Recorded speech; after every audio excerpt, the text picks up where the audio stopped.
All right, there we go. All right. Hey, we're back. We are back. It's true. We took a little week off last week. It was not exactly planned, but it happened anyway. Life happens sometimes, and Life sometimes you gets just in the don't way get around to it.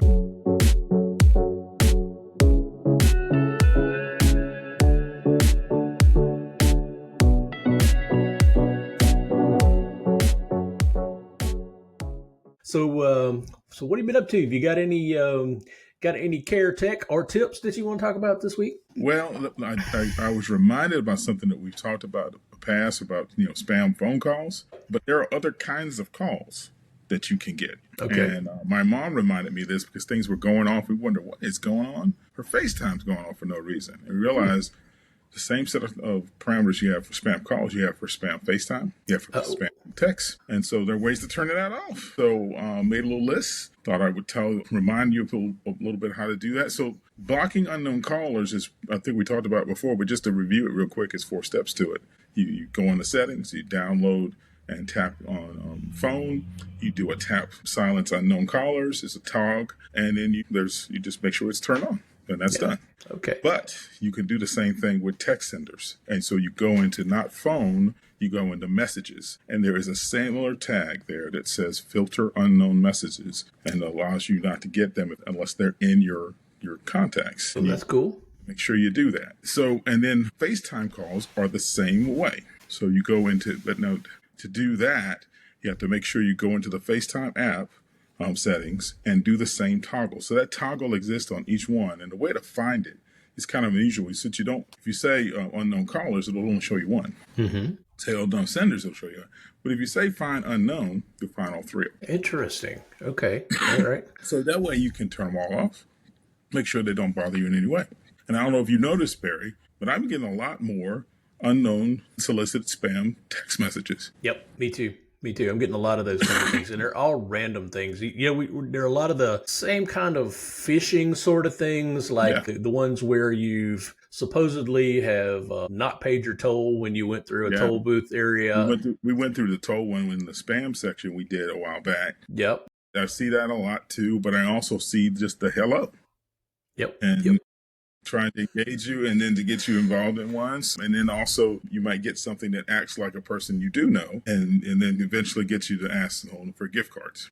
Yep. There you go. My dad got something like that this past week. And he was bright enough to not engage, but to call me and tell me what had happened. It was something like that. It was some odd thing that just kind of smelled fishy, and you could tell that but he's getting better about that, about seeing these kinds of things and think to call me before he did.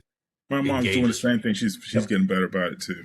And if you're in a dad who has selective assist, you get less of them, but you have to still manage with the remnants of them. If they leave messages or voicemails, you got to clean them up. So so I wanted to make sure, because that happened to me, and I realized really there are other places. So just to kind of remind people that there are other ways for this stuff to happen. And, spammers are like water. They find a leak somewhere. They will. The FaceTime thing is a new thing for me. I didn't realize there were spam FaceTimes. And those seem a little more egregious to me, because you don't want your face out there these days if you're not a YouTuber or a podcaster. Yeah. That's true. But it is people calling your other devices, but they show up at FaceTime as voice calls. So it's not, but it also, if you have an iPad, which doesn't have the phone app on it, the only way to block those calls is to go into FaceTime and block those calls. Oh, I see what you're saying then. Yeah. I run into that sometimes too, where I do have things blocked on my phone, but they do show up on my Mac or on my iPad. So that makes a lot of sense. Especially if you have your iPad phone linked together so you can get phone calls on those devices. Yep. The only way to block them is to go into the FaceTime app and make sure you block them. Oh, that's a genius idea.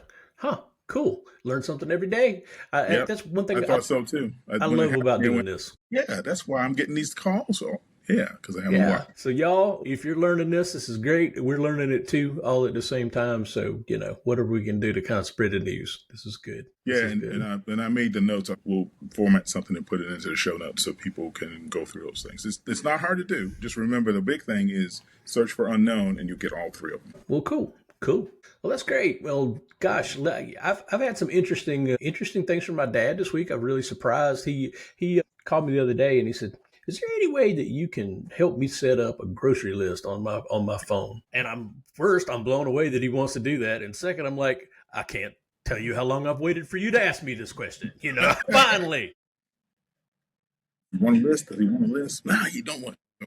Yeah, so I helped him out. I made him a grocery list in Apple Reminders, and Apple Reminders is pretty good about you can create a list and then you can designate it as a grocery or shopping list, and it acts a little bit different, but gives you kind of a bit of help with things as you put things on your list. It'll categorize them, and you can Yeah, isn't it cool? Oh, it's very a cool. cool way. So don't just make a blank list. Use the grocery list they have because it really helps. Absolutely. It's very cool. You can actually move things when you get something it doesn't know.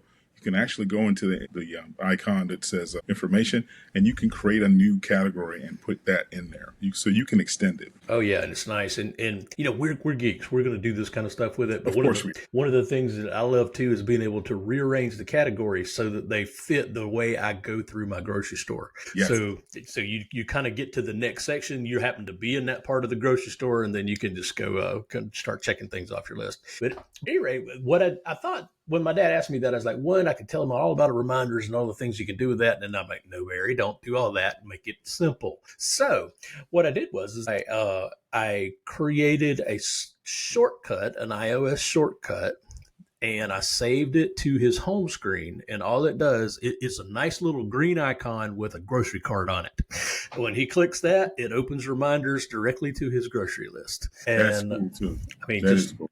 dead simple. And today I walked through it with him and showed him how to put in things on his list, and that you could. And I set a setting that said don't have it show the ones that you've already checked. So the idea being that once he's done a week or two of this going to the grocery store, he shouldn't have to type too much stuff into it again. He can go back and just use the ones that he's checked off the list and uncheck them, and he's good to go again. So that was pretty cool. That will hide them and toggle them, so you can choose it. So mine disappear. Yep, mine disappear too. But if you start typing them, it'll say, "Oh yeah, you mean 2% milk." So it'll find them easily. The other thing is, did you know that Siri has an integration to it? Oh yeah, so for you sure. can actually say, "Hey, Slow-Mo, go ahead and add this to my grocery list." Mm-hmm. And if you have multiple grocery lists, like if you have one for your dad and one for you, it says you'll have two. Which one? Oh, that's cool. I didn't know it would differentiate. That's nice. I use that thing we're saying, "Hey, Shlomo, add this to my grocery list all the time." Because usually I'm in a hurry. I'm thinking about the thing. I want to get it on there in a hurry. So he's pretty good about. He's not great about using Siri. I think I could get him a little closer to that, but. When in the list, I did show him how to put things on there by voice, like just being able to hit the microphone and just say it and hit return. Say it, hit return. And he got used to that fairly quickly. He's not great with typing on the phone, so this helps him a lot that he can do it by voice. But overall, I think he's going to have a good time with that. Again, I love it too. And my wife and I share one. We share a grocery list, and that way we can put things on and off. So what I do, I share one with my wife. Mm-hmm. What you could do, you can share his with yourself. That way you see what he wants. Yeah. You can buy it for him. That's a good point too. That's a very good point. Matter of fact, I had a thought today. I should have shared that with me while I had his phone in my hand, but I didn't do it today. Next time I'll do that. So that was one thing. Another thing he called me about this week on this phone, and this was an odd one. I haven't seen this before, but he called me. He said, I have my phone on my nightstand, and every once in a while during the night, it'll I'll get a notification and it'll light up, and I'll look over and see what time it is. He said, but I couldn't see the time. It was really, really faint. And I'm like, okay, what in the world is that? My first thought was he has accidentally done something with the lock screen, like with when you can modify and customize and things like that. But I thought, well, I've never seen him do that. I don't think he's ever done that before. So today, finally got up to go see him, and I said, let me see your phone. Let's see what's going on with it. I said, show me what you mean. And I looked at it, and sure enough, the time on the lock screen was really, really faint. If you touched the screen, it would come up, and it would be normally bright. And I tried multiple things. I tried changing the brightness on it. I tried making it bolder. Still same. And then I did a little Google foo and finally found that this is happening to several people, and you just have to stop, just reboot the phone, literally hard reboot the phone. Comes back up, took care of the problem. I don't know. It's a weird little bug, but it's out there. If you happen to run into it, that'll get you out of it. So Yeah, I use a stand and the nightstand mode on my phone. Of yep, course, you have to have the one that actually has the magnet on it. So true. if you don't, you have to buy one of those magnets. And I think I showed this before, but I'll show it again. Yeah. It's one of these little things. Oh yeah, a little magnet ring. Nice, nice. So that'll make it compatible with it. But it's really cool that it actually notices that you're here. It has proximity in it. Mm-hmm. And if you're not moving, it'll go into low light mode. That's what I thought it was when you first told me about the problem. Right. And then if it sees a movement, it goes into bright mode. Cool. So it's some little bug in there similar to that. It probably using some kind of that proximity thing too, but it's just the edge case. And I don't know about you with your mom but my loved ones can find the edge cases faster than anybody. Like a magnet. Yes. Like a magnet. If there's going to be an exception or an edge case, they're going to find it. So, just be prepared. Yeah, there's a web, a YouTube that you and I both love that talks about esoteric little things like that. The guy from Britain. So I don't know if we should give a plug or not. But anyway, he does a really good job of finding those things. So I have to go back and listen to that so I can find the esoteric kind of race cases like that. But the other thing to keep in mind, and you both know this of being a tech, most time the answer is one, turn the phone off and on, turn the device off and on, and two, are you updated? Yep, those will fix a lot of ills right there. And two, most people get this, and some people don't though. But my dad, I have to remind him every time that just clicking the button on the side does not turn your phone off. That just turns the screen off. And to really turn it off on his phone, it's hold the up button, the up volume, and the lock button at the same time for a few seconds, and it'll pop up and say, "Do you want to turn your phone off?" So I have to remind him of that one because he doesn't do it very often. So it's just one of those things. Got to do it every once in a while. I used to remind myself. I used to have something every month where I just shut my. Oh, that's smart. That's smart. Just do it. Now that reminded me of one other thing, and while we're on techie things and talking about neat things around shortcuts, I wrote a shortcut this week with Apple shortcuts to do something neat on my iPad. I use my iPad a lot, but I do it in spurts. So there'll be times where I'll use it, for 3 days in a row, and I'm working on it and I'm doing a lot, and then I might not use it again for a week, but there's something about some of the apps that I use on my iPad. They do a lot of stuff in the background, and I sometimes I forget to turn those to get rid of those apps while I'm not using it, and it will suck the battery down every time. So I wrote myself a tiny little automation and shortcut that when the power drops, the battery drops below a certain percentage, I think I have it at 50% right now, it will send me a text and say, "Dude, charge your iPad." And that has been really, really handy because I'll be working on it in the den or something. I'll leave it on a coffee table and I'll forget it's there because I haven't needed it for a little while. And when I come back, if I don't do that, if I don't go charge it, then it'll be dead the next time I pick it up. So this is kind of nice. It reminds me from time to time when it needs to recharge it. But also puts it in low power mode at the same time that it sends the text. That's kind of nice too. So for me, what I do every night, and this is not really good for your battery life, but I do it anyway, is every night my iPad is a standing clock somewhere. Okay. So I have a cord on my kitchen table that I put it on, and I always make sure it's charged. Every time I go out of town, I do this to my wife's chagrin. She's like, "What are you doing?" I say, "Set up all my charges. I'll get all my charges right." So I have this iPad app I bought. It's a alarm clock. It's really simple, and it does the old style green LED lights for the clock and the date, and then throws some news stuff at the bottom. And I've actually done it for my mom too, because it makes my iPad. It makes her, she always asks things like, "What time is it? What day is it?" Yeah. She has this really old school sliding rule kind of thing that she has for it, but the clock does it for her too. So something to keep in mind. Oh, that's cool. Yeah, so that cures my iPad is always charged because I always put it on there to see what time it is, right? So when I'm not using it. Good deal. Yeah. Now, you got to be careful because if you do that too much, you can cause battery drain. But the iPad software usually is pretty good about finding that, so it'll actually reserve charge until it needs it. So that's one of the things the new operating system does for Macs and iPads is that if it sees you doing one of those steady things on it, it'll say, "Well, I'm going to turn off charge and let you drain down." Until you get to a point and drain back up. Yeah. So it does what we used to have to do manually. Takes care of that kind of thing. You said traveling when you're getting your charger set up. Yeah, I do that too. I actually have a dedicated set of chargers just for traveling, so I don't end up like Me too. robbing my desk in my office from them. And that's the first thing I do when I get in. Yep, I have a go bag for chargers, and they get set up first thing in the hotel room. Yeah, I do the same thing.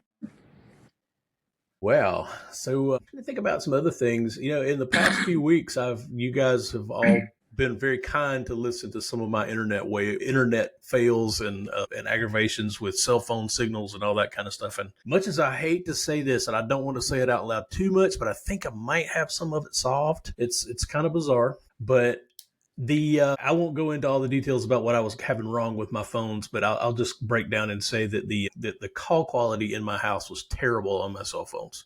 And to add a piece of context for you, in case you hadn't listened to the earlier episodes, I also have AT&T Cellular internet in my house. I have a 5G AT&T Air gateway. And what had happened was that the AT&T Air was interfering with my cell phone signals I don't know why it was doing it for this particular place, but where I have it sitting up on a high shelf in my office, I did. Not a massively high shelf, but it was reasonably high, about, I don't know, close to maybe face height for me. It's something about that position and something about the things around it caused it to interfere with our cell signals. When I picked it up and I moved it to the far corner of the house up on a high shelf, like above my head high, everything got to be fine. Wow. Yeah. Placement is everything. Placement is everything. It's perfectly fine. Hadn't had any trouble at all since then. So what are you going to do? I mean, this reminds me of some of the stories I used to hear from our network guy that we used to work with about him placing Wi-Fi on campus, and it was some kind of magic act to get it in the right place where the waveforms were right, and there wasn't a concrete block blocking the signal or something like that. So I remember very vividly him going through all the pain it would take to figure out what that was. So it's related to that. I mean, radio frequency engineering is voodoo, in my opinion, and this seemed to take care of it. So I'm glad you got that figured out, because I know it was really aggravating you. So it was annoying me to no end, and then everything was peachy until this past week. Something else happened. Is the cell tower that provides my internet and my phone connectivity died. It died early this week. And the reason I could see what happened with it was that all of a sudden the cellular internet got really, really slow. I'm usually in 200 plus megabits down and maybe anywhere around 50 to 60 megabits up. And that's normal for me. All of a sudden it went to 7 megabits down and like less than 1 up. And we couldn't figure out what's going on with it. And I noticed it's happening to the phones too. And then I would turn off Wi-Fi and check it. And it was really, really bad. And started asking around the neighborhood, and everybody else was having problems with this thing too for about, I don't know. I reported it to AT&T. I think several other people did too. And then within about, I don't know, it wasn't 24 hours, maybe 36 hours, I think they had rebooted the tower or done something to the tower, and it came back up and everything was peachy. Probably electrical storm, maybe something like that. Might have been. Yeah, I don't know what had happened to it, but I'm lucky enough to have, since I rely on the internet for my business, I have a backup. I have a T-Mobile backup, so I went and got it and hooked it up, and it worked fine because they use completely different towers and they're in different directions. So that was been good. Now, there's 3 things in this story that I want to bring out. First thing is, that's true in this area, but what you're going to see eventually, I think, I know places have unified towers now. If you go to Charlotte, there's this huge tower outside of 85 when you drive downtown that's got all these things on it.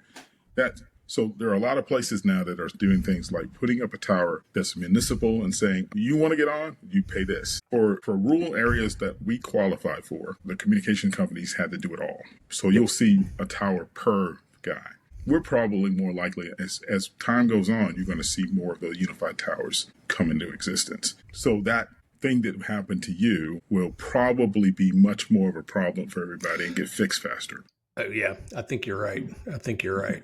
The other thing you said that I want to get to is the megabit and a megabyte. There Hmm. is a difference. Yep. And so if you're reading these things, and I'll get to the last one, which is there's a way for you to check your down connectivity to see, hey, I'm having an issue. So if you do it once and you know you're in the 200, because obviously Barry has done that, then if it changes, something's up, you can give somebody a notification. So there is a difference between megabit and megabyte. There are 8 bits in a byte. There are 8 bits in a byte. Mega adds the order of magnitude to it. So for wireless connection, it is always in bits. It is never in bytes. So that's one of the things to watch out for as you're reading and seeing things. If you see something with a router that says we're in the megabits, and you're like, well, what's wrong with the megabyte? No, megabytes are usually for storage and hard drives. Bits are for wireless connectivity. Good note. Yeah, that's a really good note, as a matter of fact. But the overall, the thing though is really kind of gotten to me is that if you don't have another option, cellular internet is awesome. Yeah. But if you do have another option, I can recommend that too. We've had one of the wireless, not the wireless, one of the internet providers in the area has just recently reached out to me and said that, hey, we're going to have fiber available at your house soon. Would you like that? And I'm going to break down and do that. And probably keep one of my cellular ones as a backup, but I think I'm gonna go with fiber when I get a chance to. The prices for the same speeds are about the same. But you get the option of having much higher throughput and much higher download speeds and upload speeds if you feel the need for that with fiber. You're kind of stuck with whatever your towers are when you're in cellular mode. But yeah, it's been good so far.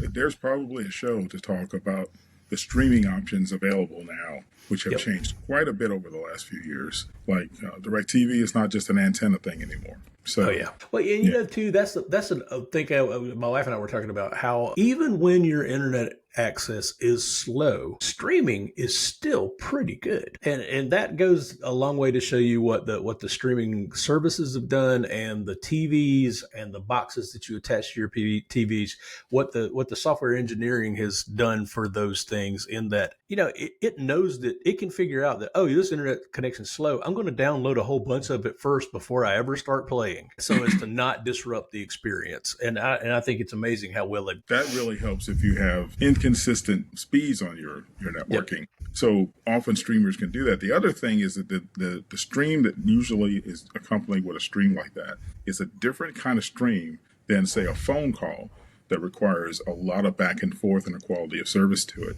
So your phone calls will usually suffer first, which has happened to you, and your streaming usually suffers last. And depending on what it is, now if it cuts off, then nobody can get through a cutoff. There ain't no way around that one.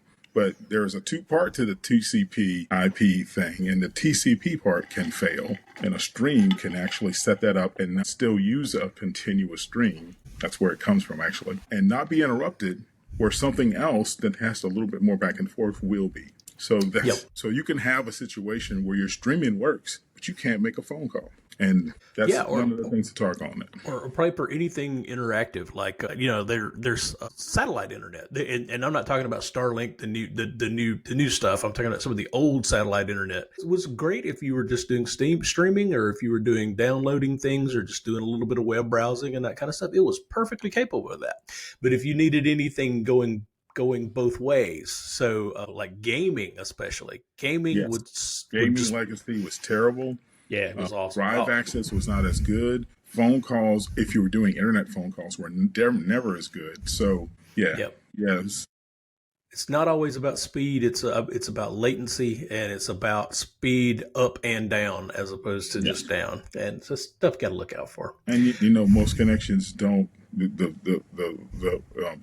speed going to you at the upstream. It's usually a lot faster than the stream going down. And so I know a lot of cable services will have great 200s in the upstream, 41 in the down. Mm-hmm. So if you're running a server on your home and expecting it to see the same performance, it may not.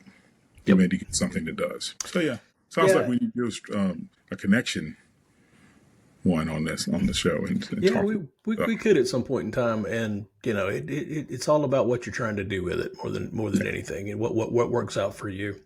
So we've kind of skewed geeky today and Yeah, we did. and talked a lot about tech, but I don't know. There's things about there's some other kind of emotional sort of stuff too. I think I could talk about today a little bit if you're into that, or what about yourself? Yeah, I am. But what we're just talking about is important because if you have to manage your loved one's streaming, Yep, that could get complicated.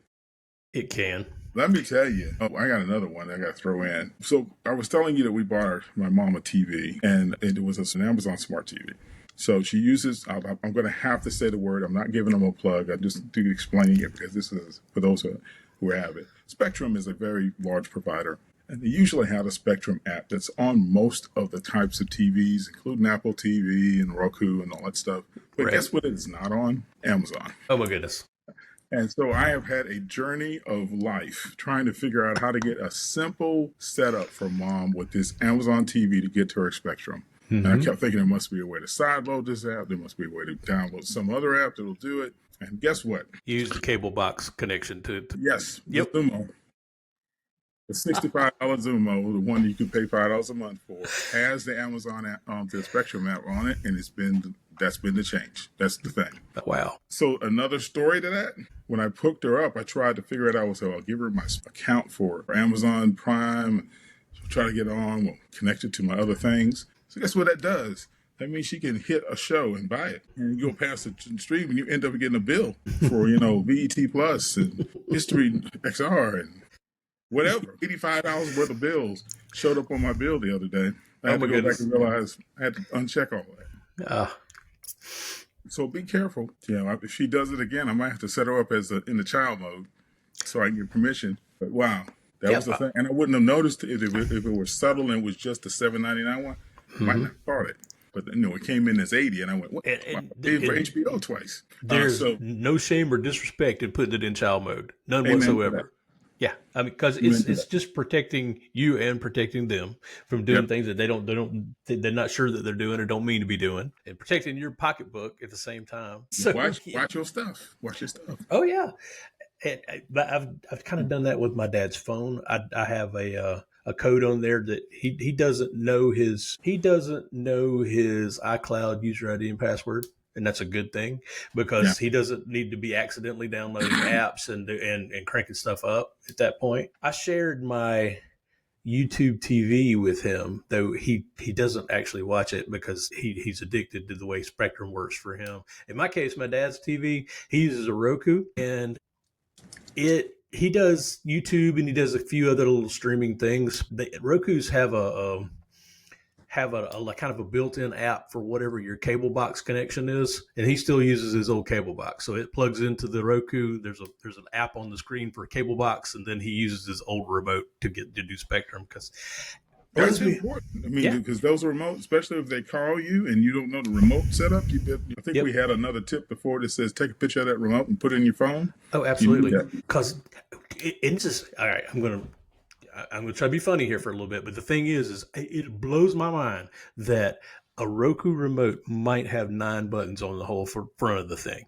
The Spectrum remote has 743 buttons on the front of that thing. And to me, it's like, how is that simpler than this tiny little remote? Roku remote. You want to know how? I'll tell you how. Yep. Because that Roku remote requires multiple clicks to get things done. Yeah, right? I guess that's true. Yep. And the Spectrum remote, every button has one purpose. Yep. The numbers, turn the power on. Sometimes it has labels. So I found the same thing. I looked at the Spectrum remote and said, there's no way this is less complicated. She said, you touch my remote and die. Step away from the remote. The button to hit. The other one I gave her the Amazon button, which is there's 12 buttons on it. But it's multiple combinations, and there are no numbers and labels on it. It was a nightmare. So familiarity, I guess, more than anything, and what you're used to. Yeah, she'd look at the icon, and I'd go, okay, it's the one with the speaker on next to the X for mute. She goes, what the speaker look like? It's the kind of thing where the pitches don't help. Right. It's true. Yeah. So if you're listening, it's a different world.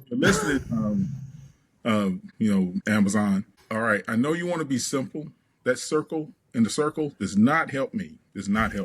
Try to explain that over the phone. It does not help me. Yeah, yeah. Boy, we could do a whole episode on Oh just yeah, remote, naming. just remote. Yeah, just remotes and naming things. Because it's hard for me to explain sometimes, like over the phone, that you're speaking Listener, on and they're trying to do something with that phone, listener, if you what want it to get is. your blood pressure up, all you got to do is call a loved one up and explain to them how to change the channel. Just do it over the phone. If you want to do it one time, then you'll be on our side. You will. Yep, you will. You will. And you'll know what I'm talking about. And that's a good segue to like one thing that I heard this bit of advice a few years ago. It was I think it had something to do with leadership, and also it had something to do with weight loss, and I forgot what else it was in there too, or I think it was about habits. But it came right down to the phrase is that self-control is a finite resource.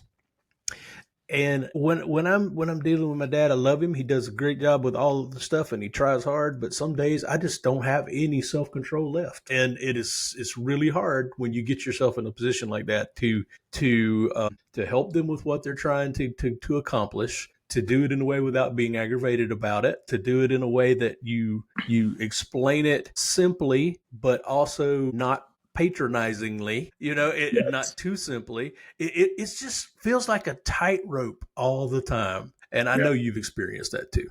Oh, it's I was reminded of the caregiver's first rule is take care of yourself and also give yourself a break. It's number two. And you got to Yep. find, you're right about the finite resources. You can be exhausted. Helping them when you're tired is not a good thing. Nope. It's Tired or hungry, either one. no hungry. Yeah, so go ahead and eat. Go ahead and sleep. But let's find out if it's an emergency or have someone who can step in and make a better call. Because you know what? The Zumo thing, one time she needed my mom needed to turn on the television. And I'm on the phone and I'm on the camera and I'm trying to describe to her what button I hit. And it's like 9 o'clock and I go, just call the neighbor. Just call the neighbor. Yep. The neighbor can walk in, and she did it in 10 seconds, showed her the button, and left. I would have been on the phone for another hour. You got to learn to use your tool, the right time, and have the right demeanor. And if you don't do that, you're just going, I to think make that's things worse. great advice. Great advice. It reminds me of this a fellow I used to work with years ago. I didn't work closely with him, but I was in some meetings with the guy, and there was one of those situations where there was an argument. It was tense in the meeting, and people were disagreeing about things. And this guy was sitting down at the end, and he was following it. And he somehow got pulled into the conversation. And he was like, he stood up and he said, I appreciate that we all are having our own opinions on this, but I don't have the emotional stamina right now to deal with this. So I'll see you guys later. And I thought that was genius. And I so appreciate that he said it that way. It's like, that was perfect. And sometimes I think you have to tell yourself that, like, hey, if you got the emotional stamina to deal with this right now, whether it's talking about what your remote's doing, or talking about what's different on your phone that changed, or whether you're talking about, I don't know, maybe it's time for you not to be driving right now, or it might be time to be thinking about assisted living, or talking about a new medication, or any of 1,000 things that a caregiver can go through. Just ask yourself that question occasionally. Do I have the stamina to deal with this particular thing right now? And does this particular thing have to be done right now? Maybe this is not the time for it, for you or them. So just thoughts. Yeah, I think so. When you think through that and realize you got resources in your mind about how you handle this, checking to see if you don't have the resources, don't make it worse. Yep. Don't make an argument so they get mad at you and don't talk to you for a week, and then they really needed to talk to you for a week. So stuff like that. It's